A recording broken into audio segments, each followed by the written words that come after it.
കടവരത്തിലൂടെ ഒരു മുറക്കുറയും എടുത്ത് ചെറുഞാറും നടന്നൊരു കാല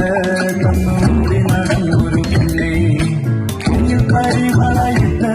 കണ്ണை കുമ്മട്ടി കൊണ്ടുവരച്ച് പിന്നെ മൊഴിയൊക്കെ വിരിച്ച് നല്ല ചെറുള്ള താമരയിട്ട് ആ പറപ്പിൽ ഒരു കൈവളക്കൂട്ടത്തിൽ നിൽക്കണോരാൻ പരത്തിൽ